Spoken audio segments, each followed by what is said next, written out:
వర్షాలు వరదలతో దెబ్బతిన్న ప్రజల్ని ప్రభుత్వం అన్ని విధాలుగా ఆదుకుంటుందని సీఎం రేవంత్ రెడ్డి భరోసా ఇచ్చారు. పంట నష్టం కింద ఎకరాకు 10,000 రూపాయల చొప్పున పరిహారం అందిస్తామని ఆయన ప్రకటించారు. ఇండ్లు కూలిపోయిన వాళ్లకు ఇందిరమ్మ స్కీమ్ కింద ఇండ్లు మంజూరు చేస్తామన్నారు. వర్షాలు వరదలతో చనిపోయిన వారి కుటుంబాలకు గతంలో ఉన్న 4 లక్షల పరిహారాన్ని 5 లక్షలకు పెంచుతున్నామని తెలిపారు. పాడి పశువులకు ఇచ్చే పరిహారాన్ని 30,000 నుండి 50,000కు, మేకలు గొర్రెలకు ఇస్తున్న పరిహారాన్ని 3,000 నుండి 5,000కు పెంచుతున్నట్లు తెలిపారు. వర్షాలు వరదలతో దెబ్బతిన్న ప్రజల్ని ప్రభుత్వం అన్ని విధాలుగా ఆదుకుంటుందని సీఎం రేవంత్ రెడ్డి భరోసా ఇచ్చారు. పంట నష్టం కింద ఎకరాకు 10,000 రూపాయల చొప్పున పరిహారం ఇస్తామని ఆయన ప్రకటించారు.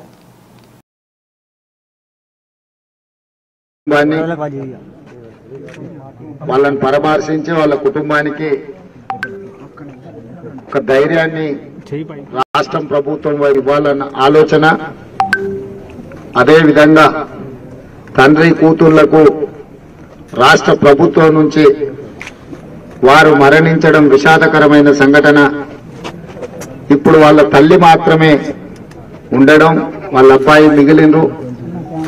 చనిపోయిన వాళ్లకు 5 లక్షల రూపాయల ప్రకారం ఒక 10 లక్షల రూపాయలు ఆ కుటుంబానికి ఇవ్వడమే కాకుండా ఆ కుటుంబానికి ఇంతగా మన మీద ప్రకృతి పగబట్టినట్టుగా పేదల్ని ఈరోజు బలి తీసుకున్నది.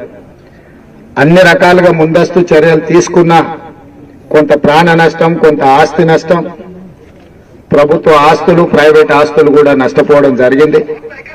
అందుకే ఈరోజు మంత్రివర్గ సభ్యులందరూ రాష్ట్ర ప్రభుత్వ అధినేతగా గ్రామీణ ప్రాంతాలలో ముఖ్యంగా గిరిజన సోదరులు తండాలలో జరిగిపోయిన నష్టాన్ని వ్యక్తిగతంగా చూడడం ద్వారా వాళ్ళని సంపూర్ణంగా ఆదుకోవాలన్న ఆలోచనతోటి ఈరోజు ప్రభుత్వమే ఇక్కడికి కదిలి వచ్చింది.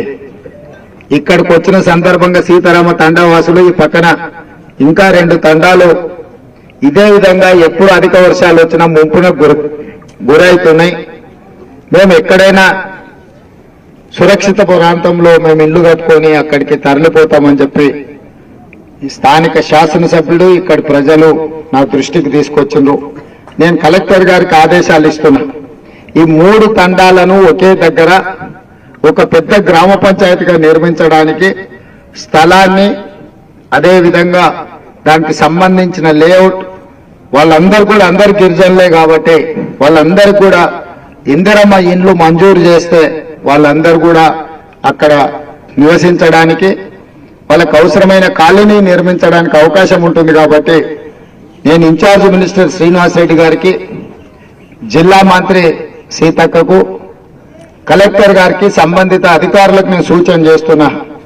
తక్షణమే వీళ్ళందరినీ ఒక మంచి కాలనీ నిర్మించడానికి అవకాశం ఉన్న స్థలాన్ని మీరు ప్రభుత్వం వైపు నుంచి ప్రతిపాదించి అందరికీ ఇల్లు కట్టించడానికి ఇందిరమ్మ ఇల్లు మంజూరు చేయండి అని చెప్పి నేను సూచన చేస్తున్నా.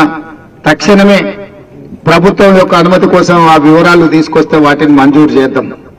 ఇదే కాకుండా ఎమ్మెల్సీ తీన్మార్ మల్లన్న గారు ఇక్కడ మొత్తం వాళ్ళ తిను వస్తువులు, వాళ్ళ కష్టార్జితం అంతా కూడా తడిసిపోయింది.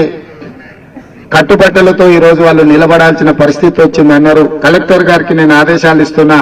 తక్షణమే వాళ్లకు 10 రోజులకు సరిపోయే అన్ని నిత్యావసర సరుకులు, బియ్యము, ఉప్పు, పప్పు, మంచు నూనె ఏమేం కావాలనో కూడా ప్రత్యేకంగా వాళ్ళందరికీ కూడా ఇవ్వడమే కాకుండా ప్రతి కుటుంబానికి ఈ తడిసిపోయిన ఇళ్లకు తాత్కాలిక ఉపశమనం, చేతి ఖర్చులు ఉన్నాయో లేవో తలా 10,000 రూపాయలు ప్రతి కుటుంబానికి, నగదు కూడా కుటుంబాలకు 10,000 రూపాయలు వాళ్ళకి తక్షణమే సహాయం అందించాల్సిందిగా కూడా నేను కలెక్టర్ గారికి ఈ సందర్భంగా ఆదేశాలు ఇస్తున్నా. ప్రజల గుండెల్లో చిరస్థాయిగా నిలిచిపోయిన నాయకుడు వైఎస్ రాజశేఖర రెడ్డి అని మున్సిపల్ చైర్పర్సన్ పత్తివాడ దుర్గారాణి పేర్కొన్నారు.